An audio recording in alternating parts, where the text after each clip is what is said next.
Listo, Cleves. Dele, ahí estamos.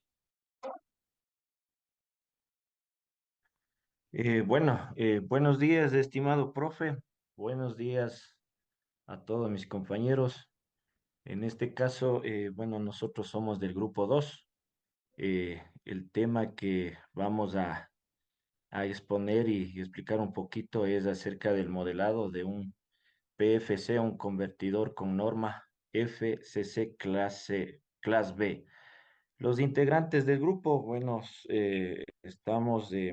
está el señor José Luis Tubón, la compañera Erika Supe y mi persona quien les habla, Clever López. Sí, bueno, un mensajito, un, algo como de reflexión. Dice, el mayor valor de la vida no es lo que consigues, sino el mayor valor de la vida es en lo que te conviertes. Jim Rohn. Vamos a hablar un poquito acerca de los convertidores de corrección de factor de potencia. ¿Qué es lo que nos dice estos convertidores? Eh, Son dispositivos esenciales en la conversión de energía eléctrica, utilizada para mejorar la eficiencia y reducir la distorsión de armónica en sistemas eléctricos.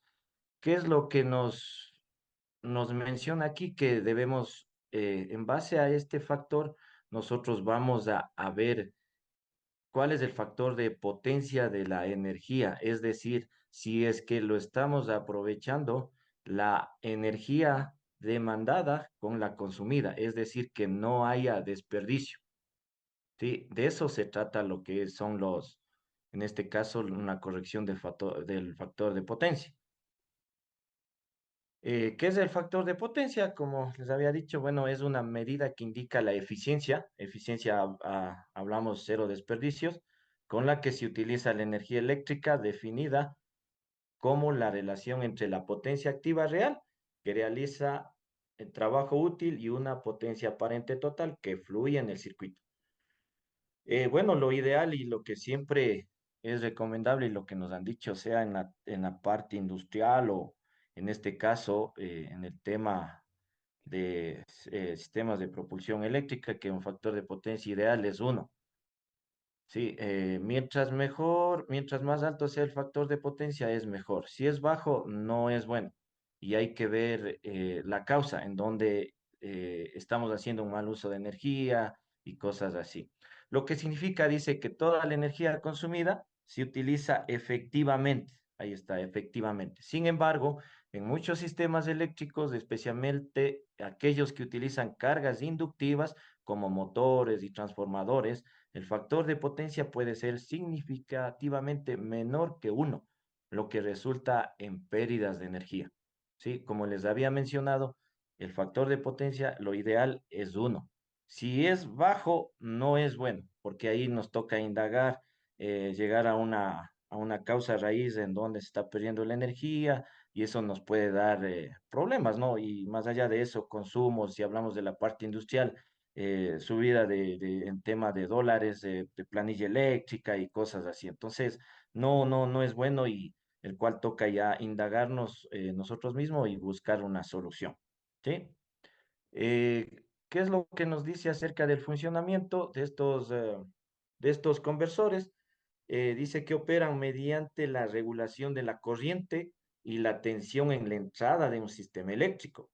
Existen diferentes topologías de conversores de corrección de factor de potencia, que es el PFC, siendo las más comunes en los convertidores BOST y los convertidores buck-boost, es decir, los BOST son amplificadores y los convertidores buck-boost están entre reductores y amplificadores.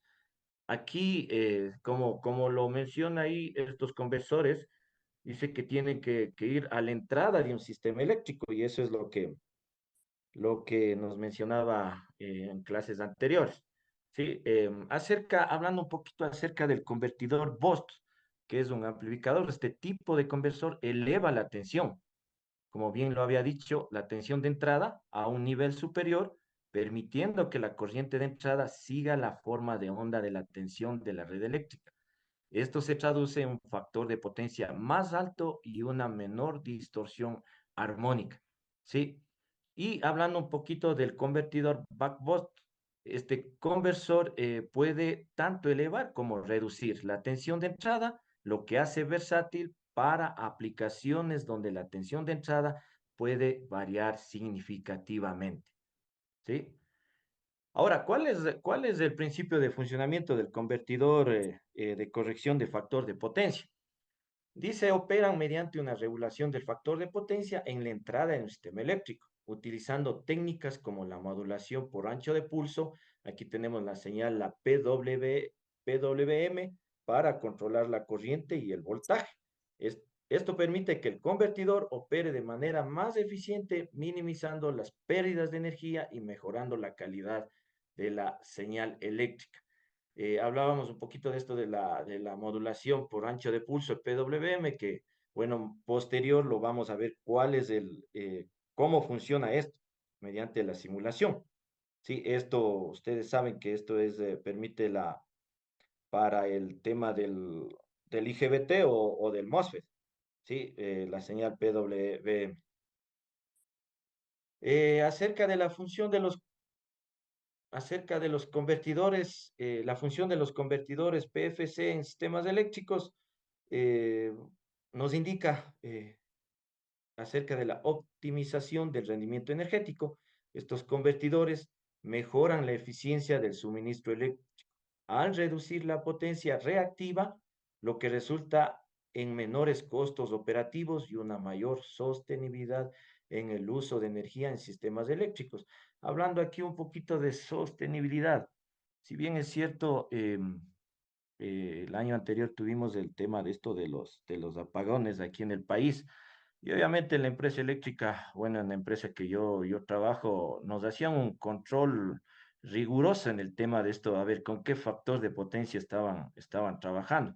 Entonces, ahí es lo que nos hacían los llamados de atención y querían aumentarnos los cortes de horas de energía. Entonces, es importante que eso también lo tomemos en cuenta, como digo, hablando un poquito de la parte industrial. Aquí con esto, si tomamos mucho en cuenta con esto hablamos de factor de potencia, es bastante, porque como digo, ayuda a que sea eficiente el suministro de energía y todo eso. Y como les había mencionado, el factor de potencia, mientras más alto es mejor y bajo no es bueno. Y eso ayuda a la sostenibilidad, porque al final de cuentas, si hablamos de sostenibilidad, es que consumo menos energía, ¿no? Consumo menos de energía y cosas así, tema ambiental también y así.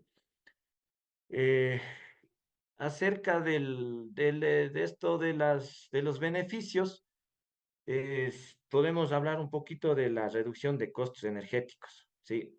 La implementación de los convertidores de corrección de factor de potencia permite que las empresas disminuyan significativamente sus facturas de energía al optimizar el uso de electricidad y minimizar la potencia reactiva.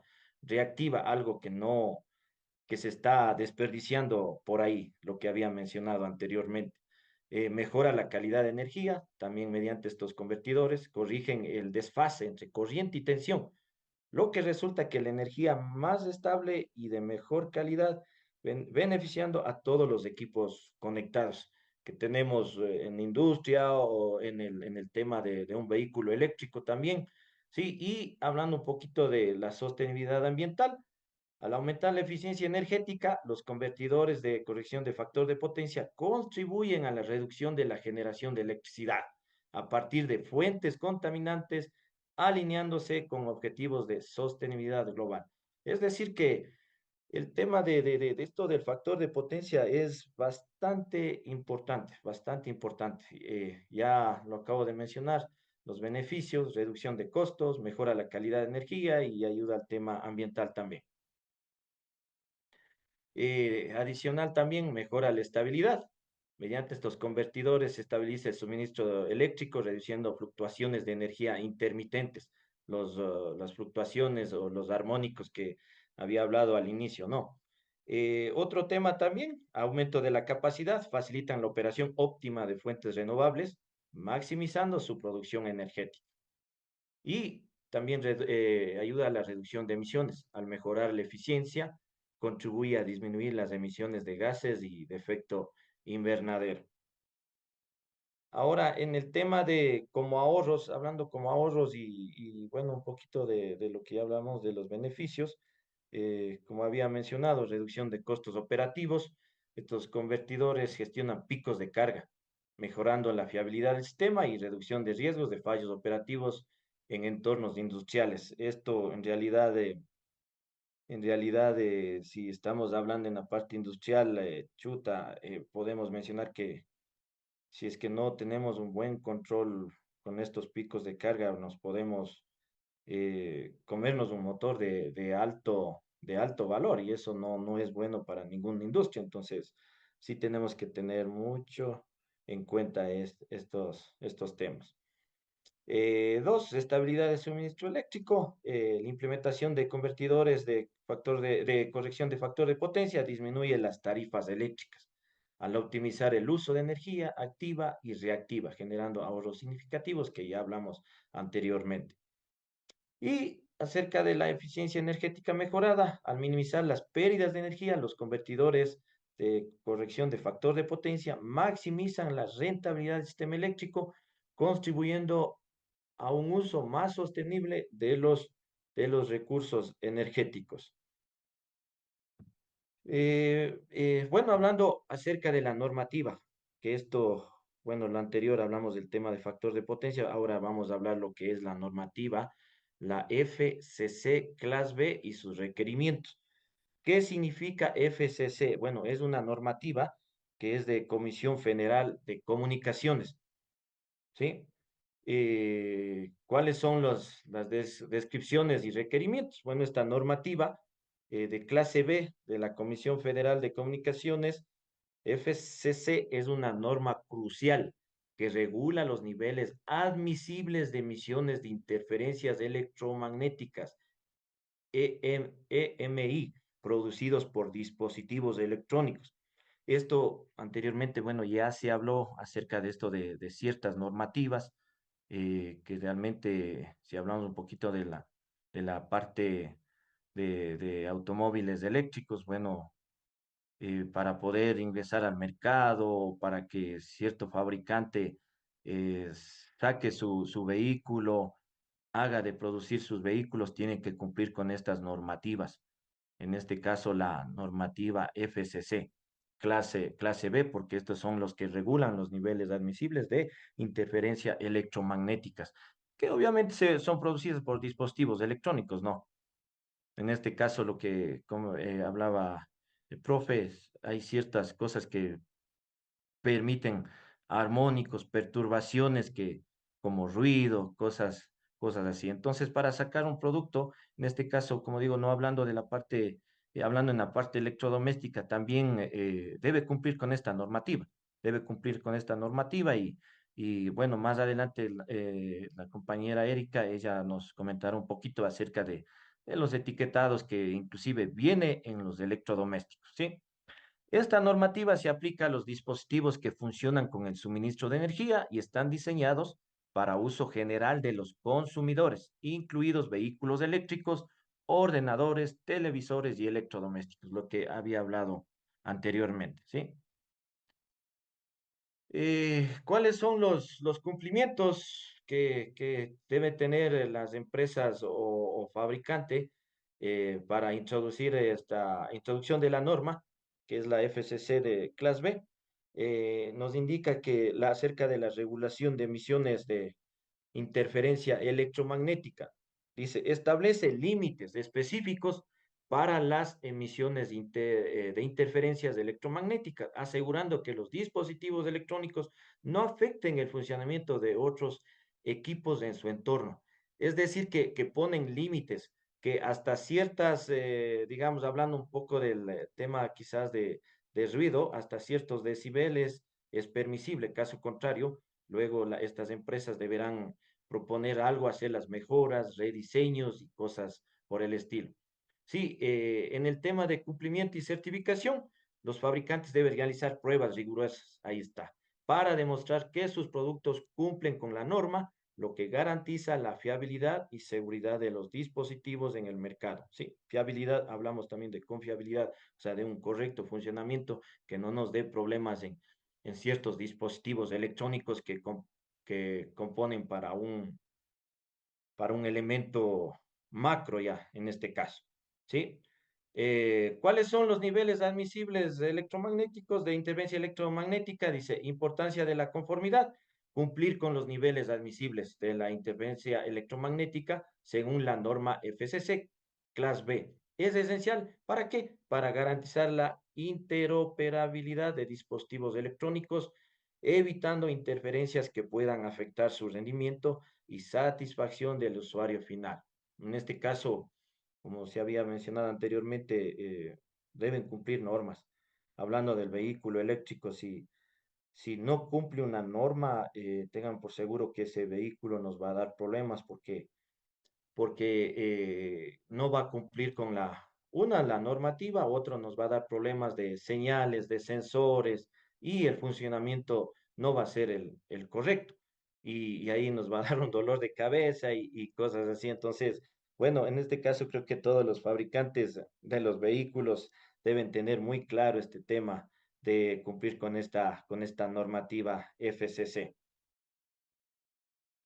Eh, Hablando un poquito del tema de a ver, ¿dónde está? Ya.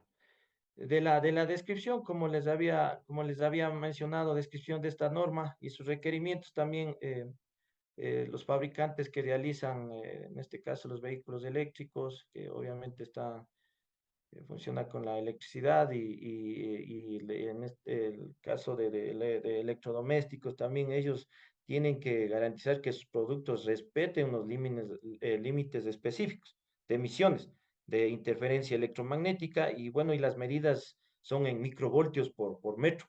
Sí, que eso, bueno, los fabricantes para cada producto ya deben tener, o sea, hasta qué límite es permisible. Caso contrario, como digo, deben hacer un rediseño o hacer las mejoras correspondientes o no sacar al mercado y hacer digamos, entiendo que lo hacen controles de calidad y cosas así, con el objetivo de cumplir con la norma. La normativa establece rangos de frecuencia precisos, emisiones radiadas para dispositivos de clase B. El límite de emisiones radiadas en el rango de 30 megahercios y 1 gigahercio. Esto, bueno, más luego mi compañero José Luis les explicará un poquito acerca de eso ya en la simulación. ¿Sí? Las emisiones conducidas, el límite es de 250 microvoltios en el rango de 0,15 megahertz a 30 megahertz. La Comisión Federal de Comunicaciones, que es la normativa, pretende proteger a los consumidores de las perturbaciones, para lo cual debe realizar pruebas exhaustivas de sus dispositivos para medir las emisiones de interferencia electromagnética en distintas condiciones de funcionamiento.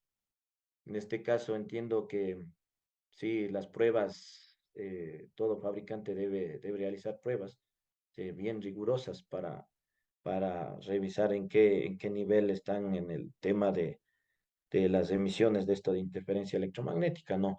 Hay que tomar en cuenta y como importancia que los dispositivos que no cumplen los límites exigidos durante las pruebas deben ser rediseñados o modificados antes de poder comercializarse.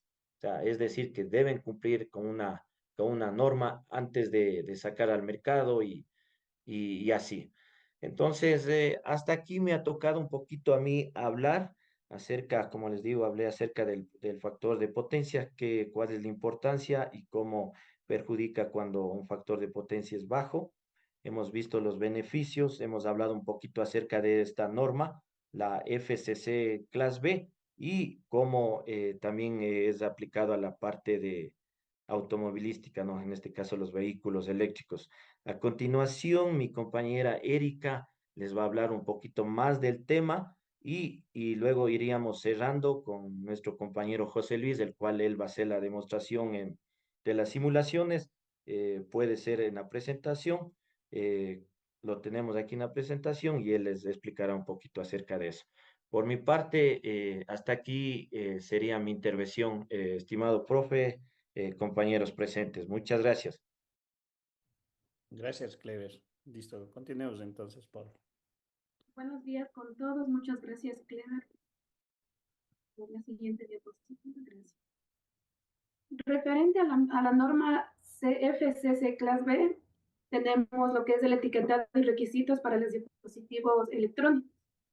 En esto debemos tomar en cuenta que el fabricante tiene la responsabilidad legal y técnica para cumplir con estos requisitos establecidos. Sí, proporcionar un etiquetado claro en sus productos que indique el cumplimiento de las normas. El etiquetado debería ser adecuado, generando con esto confianza y transparencia. Sí.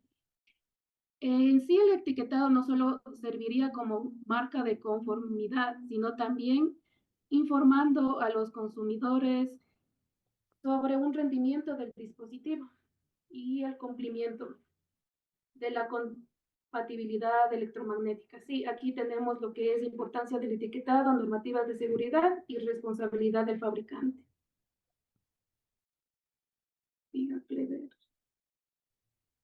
Tenemos las implicaciones del incumplimiento normativo. No cumplir en sí con la norma establecida tiene consecuencias graves, que iría desde las multas hasta los riesgos operativos, sí, o también, como nos habló Clever, de los impactos ambientales. Es por eso que es importante diseñar dispositivos conforme a la regulación. Aquí nos dice consecuencias legales severas, interferencias técnicas críticas e impacto ambiental negativo. Sanciones económicas tendría por parte de los organismos reguladores. Interferencias que afecten a la calidad de otros dispositivos electrónicos también, y el mayor riesgo de las fallas en equipos sensibles, como podría darse en los sistemas de comunicación.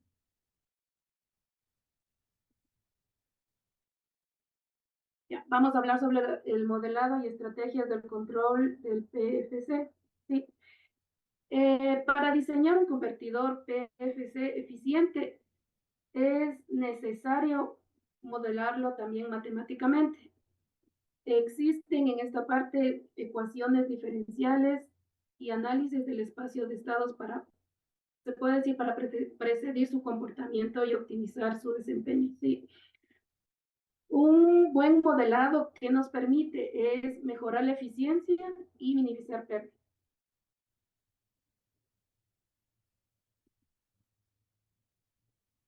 Aquí está la representación del sistema y el espacio de estado. El modelo matemático nos permite evaluar la estabilidad del sistema mediante las ecuaciones, como les dije. Lo fundamental sería el control preciso y eficiente. Refiriéndonos al análisis de la estabilidad, sería que nos ayuda a comprender el comportamiento dinámico del convertidor en distintas condiciones operativas. Esta representación nos facilitaría el desarrollo de las estrategias, sí, optimizando tanto el rendimiento y garantizando el cumplimiento normativo. De esto podemos decir que en general, es un enfoque matemático que permite una mayor regulación y control de los convertidores PFC. Sí. Siguiente. Estrategias de control, modo de tensión y modo de corriente. En este tema existen dos estrategias principales para el control para los convertidores PFC. ¿Sí? El modo de tensión nos ayuda a regular lo que es la tensión de salida, y en sí el modo de corriente se controla la corriente de entrada reduciendo una distorsión armónica. ¿Sí? Estas dos modos nos ayudan a maximizar la eficiencia del convertidor. Es lo principal que estos dos modos nos ayudan. Indicadores de rendimiento y validación de eficiencia. Para evaluar el rendimiento de un convertidor PFC, se analizan indicadores como la eficiencia energética crítica, importancia del factor de potencia y la relevancia del THD. La eficiencia energética en sí es una relación entre potencia de salida y de entrada, ¿ya? El factor de potencia se da cuando, como nos dijo también Clever, cuando más cercano a 1 se considera como mejor, ¿ya? Y la distorsión armónica viene dando en valores bajos, lo cual nos va a indicar la menor interferencia y la mayor estabilidad en la red eléctrica.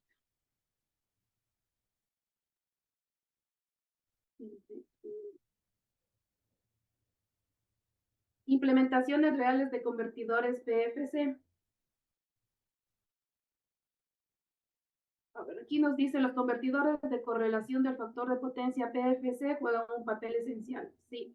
En sí, los convertidores PFC no solo mejoran la eficiencia energética, ya, sino que también juegan un rol clave en la reducción de interferencias electromagnéticas. Su impacto va desde la industria automotriz, como ejemplo podríamos poner hasta la electrónica de consumo. Con esto asegurando una mejor calidad de energía y cumplimiento de las normas esenciales. ¿Sí? Este dispositivo se vuelven indispensables para la sostenibilidad y la competitividad industrial. ¿Ya? Entre las aplicaciones que nosotros consideramos está la aplicación de la industria automotriz como los vehículos eléctricos.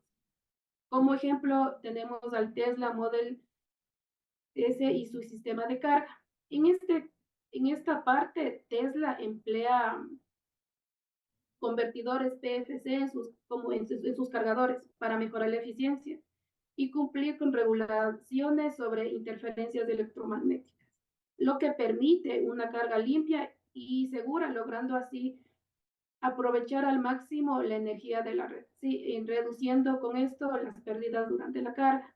Aquí tenemos plasmado tanto las ventajas y las desventajas que genera esto, ¿ya? Siguiente. Otra aplicación que consideramos fue los inversores fotovoltaicos con PFC en instalaciones solares. En empresas como SMA o Huawei implementan convertidores PFC en inversores solares para maximizar la eficiencia de la conversión de energía en instalaciones residenciales y comerciales. En sí, estos inversores solares maximizan la conversión de energía y garantizan que los sistemas cumplan con las normativas como la FCC Class B que estamos revisando, sin comprometer en sí la estabilidad de la red. De igual manera, plasmamos las ventajas y desventajas de la aplicación de estos inversores fotovoltaicos. Ahora sí, aquí tenemos plasmado nuestra tercera aplicación, que es el uso de los PFC en fuentes de alimentación de servidores como Google y Amazon. ¿Ya? Estas empresas como tenemos aquí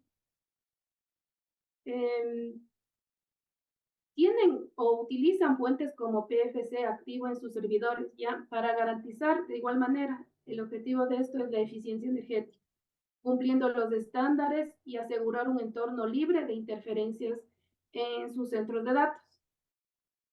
En sí, las aplicaciones podemos nosotros apreciar que los convertidores PFC no es solo un componente más en el puente de la eficiencia energética o como el cumplimiento del normativo. Nosotros estos convertidores se utilizan desde la movilidad eléctrica del almacenamiento de datos, asegurando que el rendimiento puede ser la compatibilidad y sostenibilidad. Por lo tanto, en sí, estas implementaciones reales demuestran que el PFC ya no es una opción, sino una condición esencial para operar. Sí. Eso es en cuanto yo les comparto. A continuación va a hablar nuestro compañero José Luis Tubón. Muchas gracias. Gracias, Eric.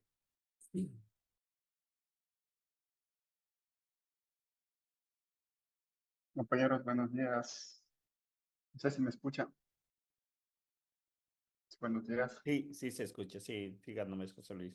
Bueno, continuando con la simulación, tenemos lo que es los siguientes parámetros para realizar lo que es nuestro circuito. Nos entra una corriente de entrada pues es un voltaje de entrada de 110, bueno, para nuestro análisis. En voltaje RMS sería un voltaje de 155 voltios. Para nuestra simulación, la corriente de salida va a ser de 400 voltios. La potencia nominal hemos puesto de 500. La frecuencia de conmutación, según los estándares que nos mencionaba, era de 150 a 30 MHz. Entonces hemos puesto un valor mínimo de 150. El factor de ondulación es de 50%. Lo que es el valor de la inductancia, 2.17 milihenrios. Y el valor del capacitor en 600 microfarads. Estos son los parámetros que hemos puesto para nuestra simulación. Con el circuito. Bueno, como nacional, les voy a presentar lo que es la conversión de un circuito a CDC. Este tipo se utiliza directamente para fuentes de alimentación electrónicos, ya sea industriales o en sistemas de energía renovables. Su principal objetivo es convertir eficientemente la corriente alterna en continua. Con eso ya se basa para realizar lo que es y cumplir las normas de calidad de energía como la FCC, la CB, la que nos tocaba en esta posición.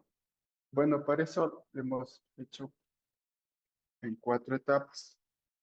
El circuito está basado en 4 etapas. Como lo podemos observar, tenemos una entrada de lo que es el AC del filtrado, la parte del voltaje, que es un voltaje de 155 RMS con una frecuencia de, perdón, RMS de una frecuencia de 60 Hz.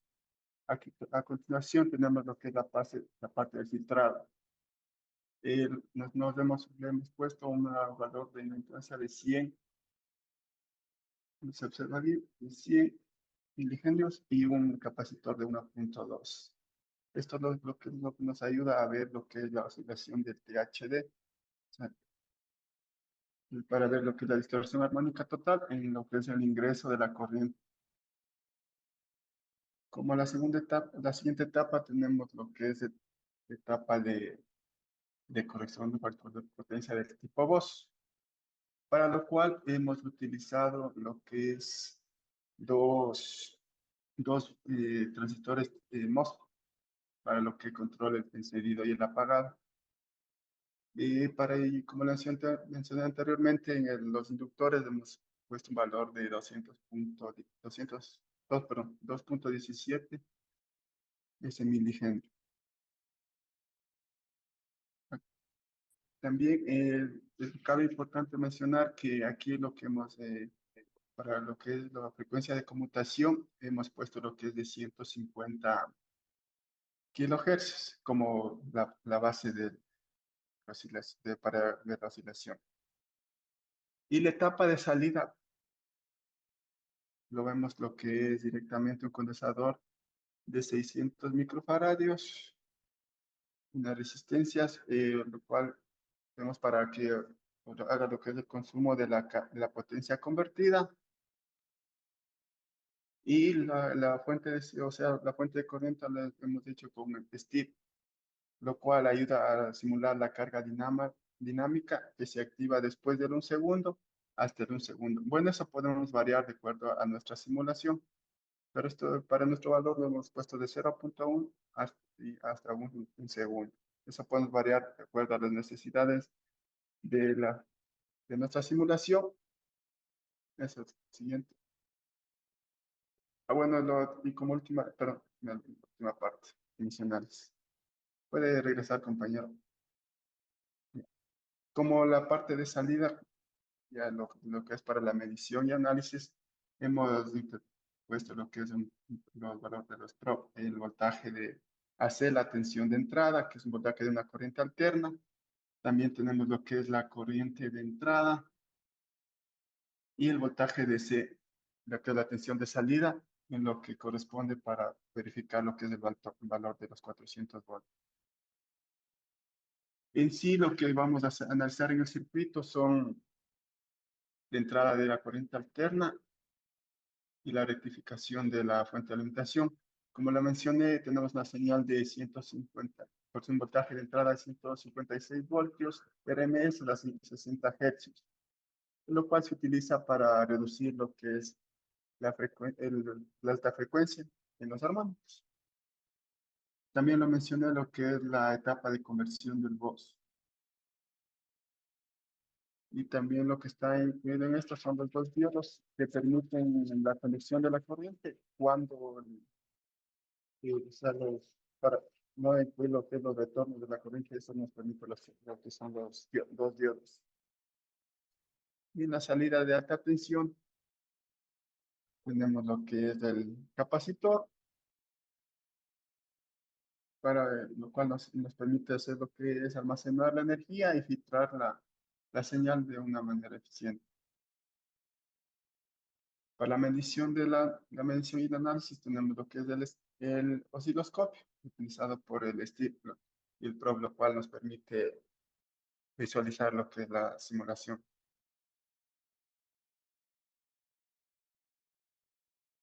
Y también tenemos lo que es análisis del comportamiento del sistema.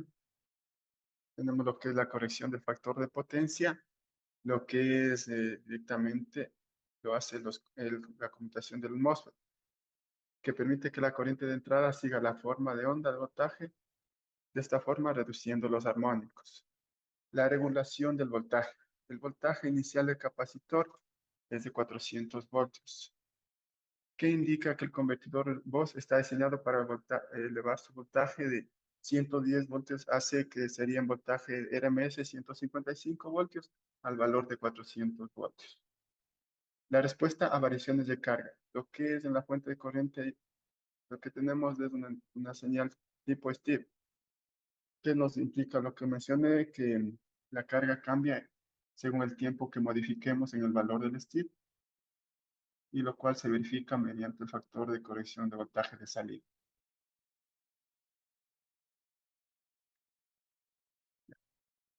Como podemos observar, el comportamiento del corrector del factor de potencia de voltaje de entrada es una onda sinusoidal.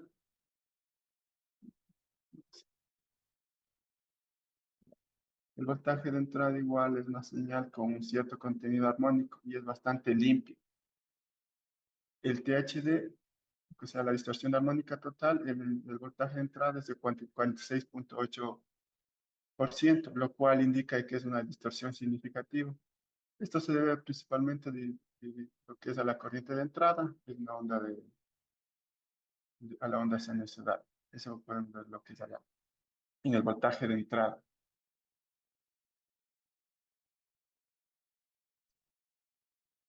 Ya.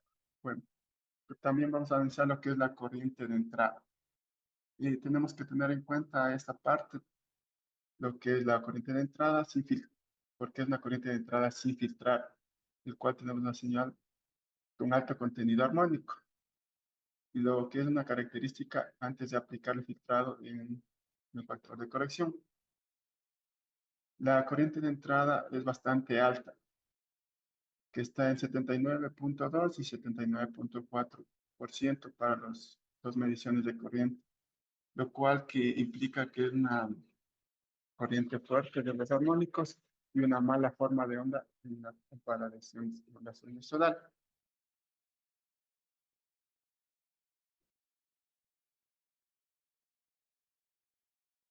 Tenemos también el voltaje de salida. El voltaje de salida tenemos una caída transitoria en el voltaje mismo. Esto se debe principalmente a la carga del condensador. Luego se estabiliza a los 400 voltios y que parece el punto de presión esperado. El ripple de salida es mínimo, lo cual es bueno para la regulación de la carga. Pues como mencionamos en esta parte, la parte de lo que es la caída se debe principalmente al capacitor. Como debemos utilizar un capacitor de 600 farads, podemos utilizar lo que un capacitor, según las normas establece que debe ser de 800 hasta los 1200 microfarads. Eso ayuda a mejorar lo que es la parte de la salida y no tengamos mucha caída de voltaje.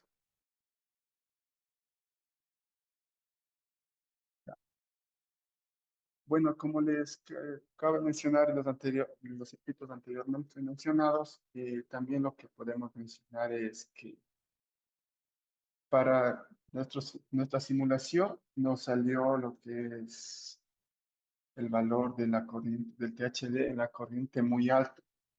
Entonces, esto no es recomendable lo que es una simulación y ahí en el uso de los la aplicación que tengamos en nuestros, en las aplicaciones que tengamos en nuestros circuitos, para lo cual tenemos que hacer varias modificaciones en el circuito y ver que el valor del THD se reduzca. Porque a simple vista el circuito en la parte de la entrada, el voltaje de entrada está de la mejor manera, pero en lo que es en la corriente, el THD va a afectar directamente lo que es a los componentes electrónicos.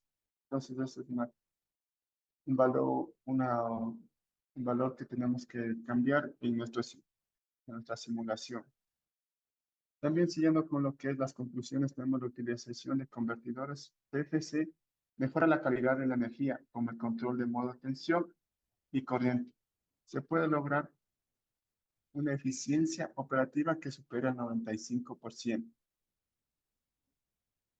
El convertidor PFC tipo VOS simulado logra una salida estable de 400 voltios a partir de la entrada de 156 voltios RMS, corrigiendo el factor de potencia y alineando la corriente con el voltaje de entrada. Se comprobó que el voltaje de salida depende directamente del ciclo de trabajo. Digamos que el ciclo de trabajo está relacionado con el voltaje de salida. La corriente de entrada presenta algunas oscilaciones y lo que sugiere que la presencia lo que sugiere la presencia de armónicos. Por ello se recomienda realizar un análisis FTP y ajustar el control si es necesario. También se propuso variar la carga en la simulación para regular el desempeño en las diferentes condiciones. Como también el control de conmutación, les mencionaba que tocaba variar según la norma TFC. Este, nos recomienda que utilicen la variación de la frecuencia de 150 kilohercios hasta hasta los 30 megahercios. Entonces, variando la frecuencia, podemos verificar cómo cambia lo que es directamente el valor del THD en cada uno de los valores del voltaje de entrada, la corriente de entrada y lo que es voltaje de la carga.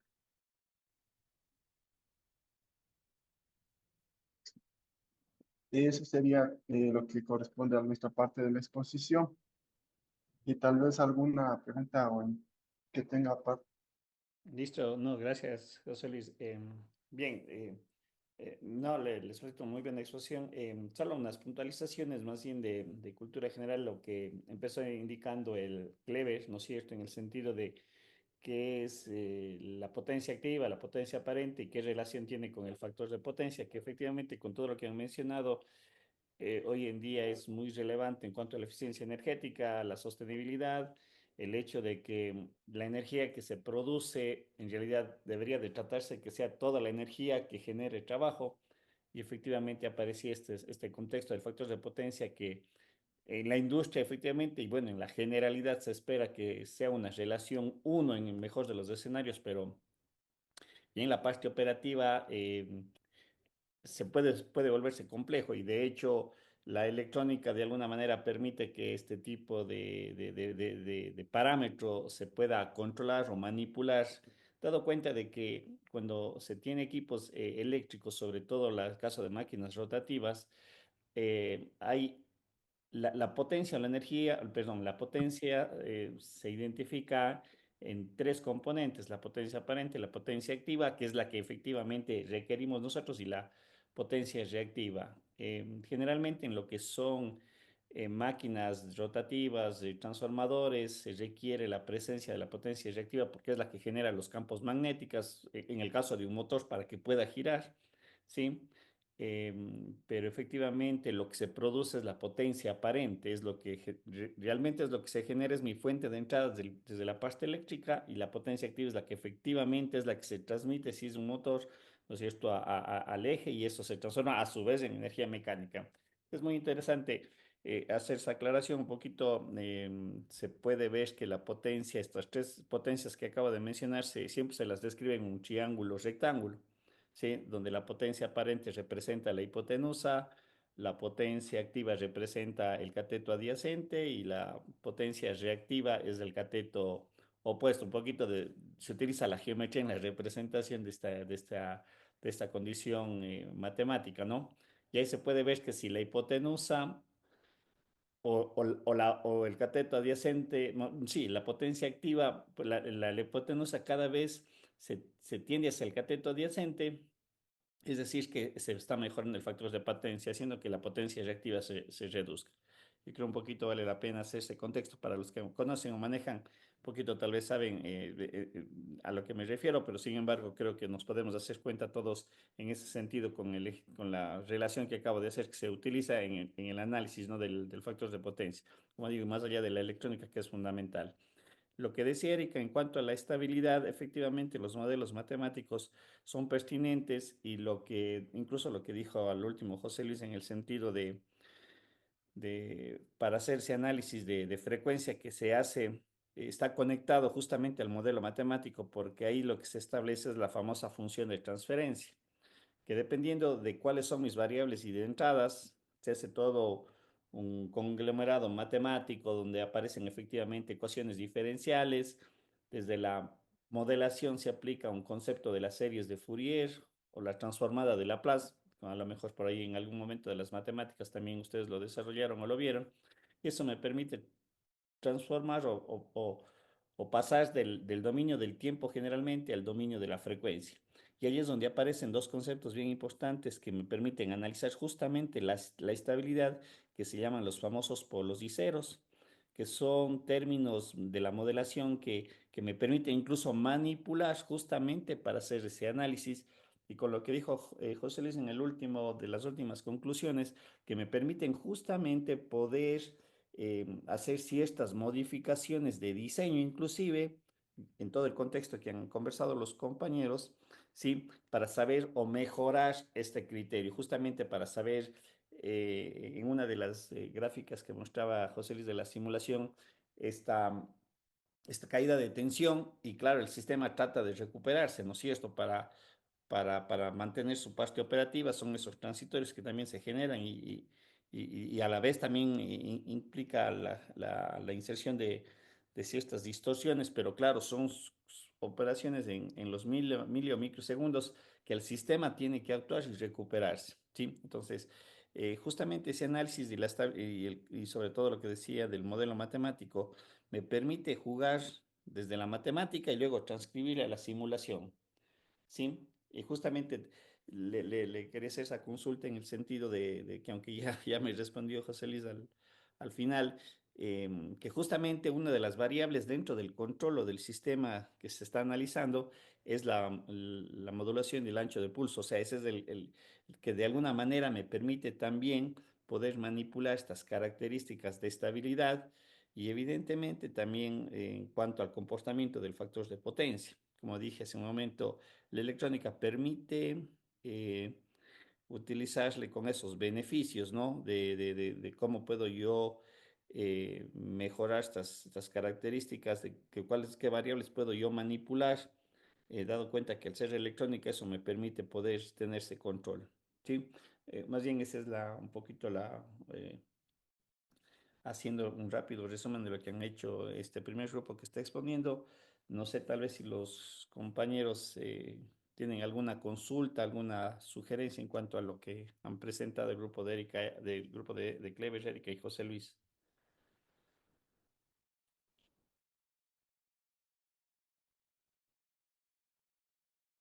Ninguna, sino para pasar con el segundo grupo. Profe, Dígame, Clever. nada más un poquito de, como lo que ya se habló anteriormente, el tema de las consecuencias de un factor de potencia bajo. Así es. Realmente eso nos trae consecuencias negativas en el tema por ejemplo, sobrecalentamiento de las líneas, reducción de vida de los equipos y también lo que había mencionado anteriormente, el aumento de de factura de consumo eléctrico.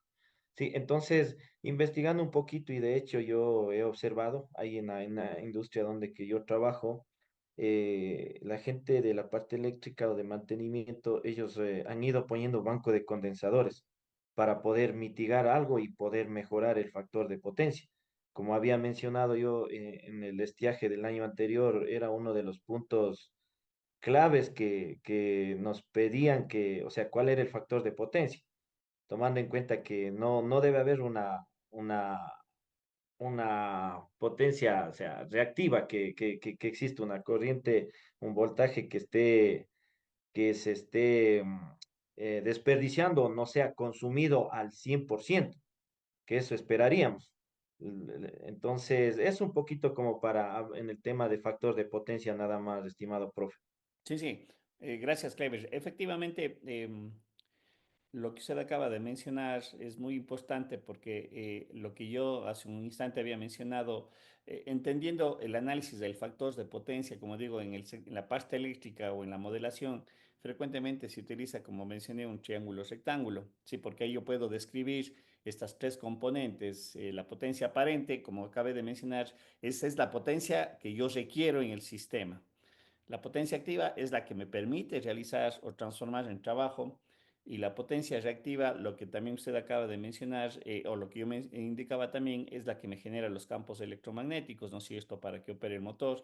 Y lo que usted acaba de aportar, ¿no es cierto?, como información, efectivamente dentro de la industria hay que tener presente que la inductancia y la capacitancia como variables se contraponen, son compensadores entre sí, y efectivamente en la industria frecuentemente se hace estudios o diseños de tal manera que la potencia inductiva y la potencia capacitiva se compensen, porque eso permite hacer justamente que yo pueda aprovechar toda esa potencia aparente que estoy produciendo en potencia activa. Efectivamente es lo que se busca, lo que se espera, y efectivamente es algo que entra más bien en la facturación de las empresas eléctricas, porque la empresa eléctrica hacia atrás, la distribuidora hacia atrás, hacia la generadora, lo que compra es potencia aparente en los kilovoltamperios, ¿no es cierto? Entonces, ellos lo que hacen cuando justamente hacen la facturación, verifican que una empresa no tenga bajo factores de potencia, porque eso implica más allá de las partes técnicas, ¿no es cierto? Les cobran penalizaciones. Pero de igual manera eso, haciéndole aterrizar en la parte de los sistemas de propulsión eléctrica, lo que se busca es que esa potencia fuente, ¿no es cierto?, dentro de toda la parte del circuito, del control, también sea efectivamente, se traduzca a lo que sería, para entenderle tal vez a la parte mecánica del motor, ¿no? Sí, entonces tratar de que toda esa energía pueda ser transmitida desde la fuente hasta donde se dé su uso. Pero dentro en el camino, dada cuenta que hay diferentes elementos, componentes inductivos, capacitivos, lo que se busca es justamente con este tipo de sistemas de control hacerlos eficientes, hacerlos que Profe. toda esa energía producida sea efectivamente utilizada en energía mecánica, posponer tal vez una transformación y poder entender, ¿sí? No sé, tal vez alguien más que quiera apostar, y no para Buenos poder días, ver. profe. Álvaro. Eh, Haz una consulta. ¿Se podría determinar cuando hay bastantes fallas en inductores y capacitores? ¿Se podría determinar que es falla de los armónicos producidos a la red? Aquí hay que separar algo. Los armónicos generalmente afectan la señal de tensión, ¿sí? Em, pero claro, evidentemente, como habíamos mencionado, una de las características frecuentemente es la presencia de la electrónica por ese tipo de switcheo que se da y a veces cuando no se tienen los elementos o filtros necesarios para tratar de minimizar ese tipo de características, afecta la forma de onda. Entonces, en realidad, los armónicos afectan la forma de la onda, que claro, dentro de la forma de la onda y con las dos variables desde la parte matemática, voltaje y corriente, son las que me producen o se entiende la variable de la potencia, pero aquí sería bien importante más bien hacer un análisis de armónicos para obviamente ver cuáles son las componentes de los armónicos que están afectando la señal de la señal de entrada de tensión y que a su vez dentro de la operación afectan la transmisión de esta energía o de esta potencia que yo requiero dentro de la parte operativa. Aquí mi sugerencia más bien va en ese sentido, Laura. Tal vez se debería hacer un estudio de análisis de armónicos, a ver, definir cuáles son los elementos que me causan problema, porque si yo tengo una mala señal de entrada, ¿sí? Obviamente los sistemas requieren un nivel de voltaje para operar y sobre la señal de voltaje, la generación de la corriente es lo que yo estoy transmitiendo toda esa potencia, esa energía para que funcione el sistema. Eh, Esa sería mi sugerencia, tal vez hacer un análisis de armónicos para detectar cuáles son los elementos que podrían estar causando algún problema y fallas en el sistema. Tal vez es mi sugerencia. No sé si algún rato se hizo algún estudio de análisis de armónicos, o sea, se llegaron a determinar cuáles son los armónicos que están interfiriendo y obviamente tomar eh, situaciones que permitan eliminar esos armónicos.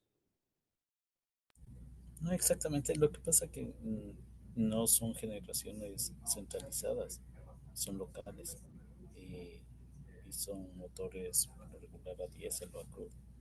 Entonces, Pero se podría interviene hacer, pues se podría hacer un análisis un estudio de armónicos de los equipos de manera más individualizada. a él. Tal vez